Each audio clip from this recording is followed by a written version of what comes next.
नमस्कार मित्रों, आज हम आप सभी के समक्ष नए टॉपिक के साथ उपस्थित हैं। जिस टॉपिक का नाम है मुख्यमंत्री। तो चलिए हम लोग शुरू करते हैं मुख्यमंत्री के बारे में।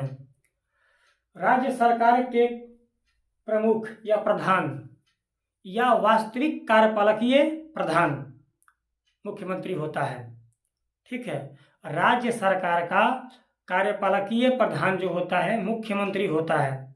जिस प्रकार से भारत के प्रधानमंत्री देश के कार्यपालकीय प्रधान होते हैं, उसी प्रकार से ये राज्य सरकार के भी मुख्यमंत्री प्रधान होते हैं।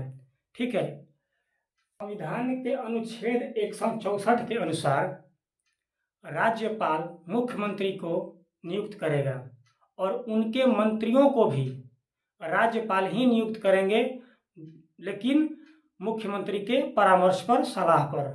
ठीक है, मुख्यमंत्री बहुमत दल का नेता होता है, अर्थात जिस दल को, जिस गठबंधन को बहुमत प्राप्त होता है, उसी गठबंधन के नेता को मुख्यमंत्री बनाया जाता है।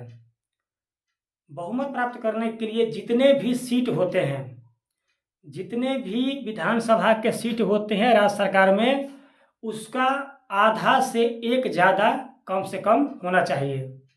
जैसे कि मान लीजिए कि अगर किसी राज्य सरकार में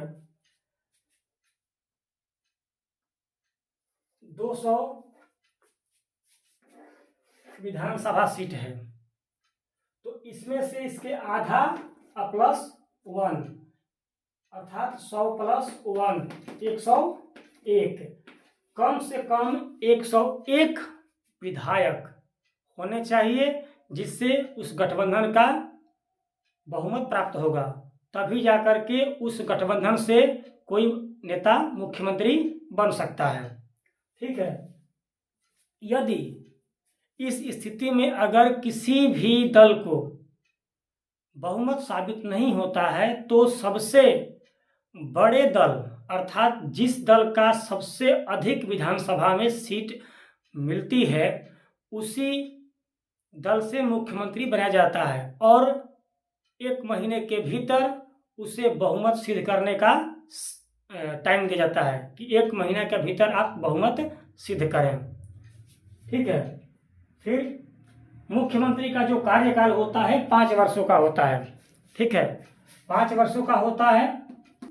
आपको विधानसभा में विश्वास मत प्राप्त होनी चाहिए। ठीक है, अनुच्छेद 356 के अंतर्गत राज्य में संवैधानिक विफलता के कारण राष्ट्रपति शासन भी लगाया जा सकता है, जिससे मुख्यमंत्री और उनके मंत्रियों का पद छीन सकता है। ठीक है, तो अगर किसी राज्य में संवैधानिक विफलता अर्थात सरकार चलाने में वो गठबंधन या पक्ष या बहुमत दल असमर्थ होता है, तो वहाँ पे राष्ट्रपति शासन का लागू हो जाना तय हो जाता है। ठीक है, अब हम लोग पढ़ेंगे मुख्यमंत्री की शक्तियां और कार्य के बारे में। ठीक है, अब हम लोग देखते हैं मुख्यमंत्री के कार्य और शक्तियों के बारे में। इससे पहले हम लोग एक बात जान लेते हैं कि मुख्यमंत्री किसी भी राज्य के दोनों सदनों में से किसी एक सदन का सदस्य अवश्य होना चाहिए। अगर वो किसी भी सदन का सदस्य नहीं होते हैं, तो उनको 6 महीनों के भीतर उनको सदस्यता हासिल करके दिखाना जरूरी होता है। ठीक है, चलिए चलते हैं हम लोग इनके कार्यों और शक्तियों पर। पहला, यह राज्य के योजना बोर्ड का अध्यक्ष होते हैं। जिस प्रकार से प्रधानमंत्री नीति आयोग का अध्यक्ष होते हैं, उसी प्रकार से मुख्यमंत्री राज्य योजना बोर्ड के अध्यक्ष होते हैं। और राज्य सरकार के मुख्य प्रवक्ता का मतलब ये होता है कि किसी भी कार्य जो राज्य सरकार के अंतर्गत हो रहे होते हैं, तो उनके बारे में एक्सप्लेन करना उनका काम हो जाता है। ठीक है, मुख्यमंत्री की सिफारिश पर कोई सदन सदस्य मंत्री बन सकता है। अगर मुख्यमंत्री चाहेंगे तभी जाकर के कोई भी विधानसभा सदस्य हो या विधान परिषद सदस्य हो, वो मंत्री बन सकते हैं। तीसरा जो है, यह मंत्रियों के विभागों का वितरण और उनके फेरबदल कर सकता है। मतलब मुख्यमंत्री जो होता है वो मंत्रियों को विभागों का वितरण या विभागों का फेरबदल कर सकता है।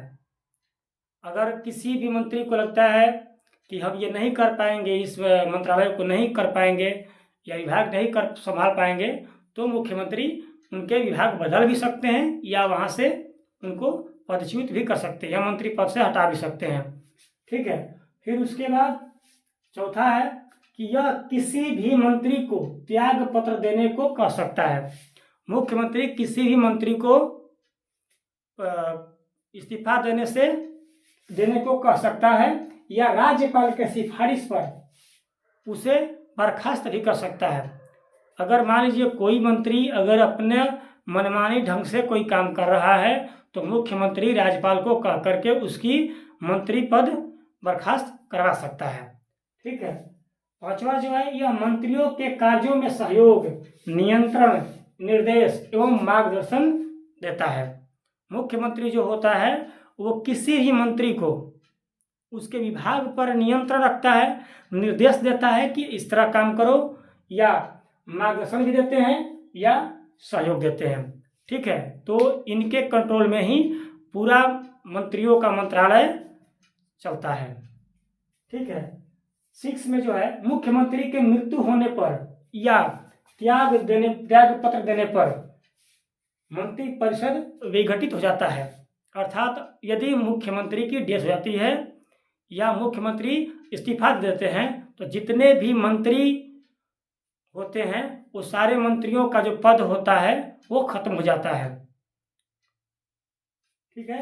लास्ट आपका है महाधिवक्ता या राज्य लोक सेवा आयोग के अध्यक्ष या उसके सदस्य राज्य निर्वाचन आयुक्त की नियुक्ति जो करते हैं वो राज्यपाल के परामर्श पर करते हैं या राज्यपाल से कह करके करवाते हैं।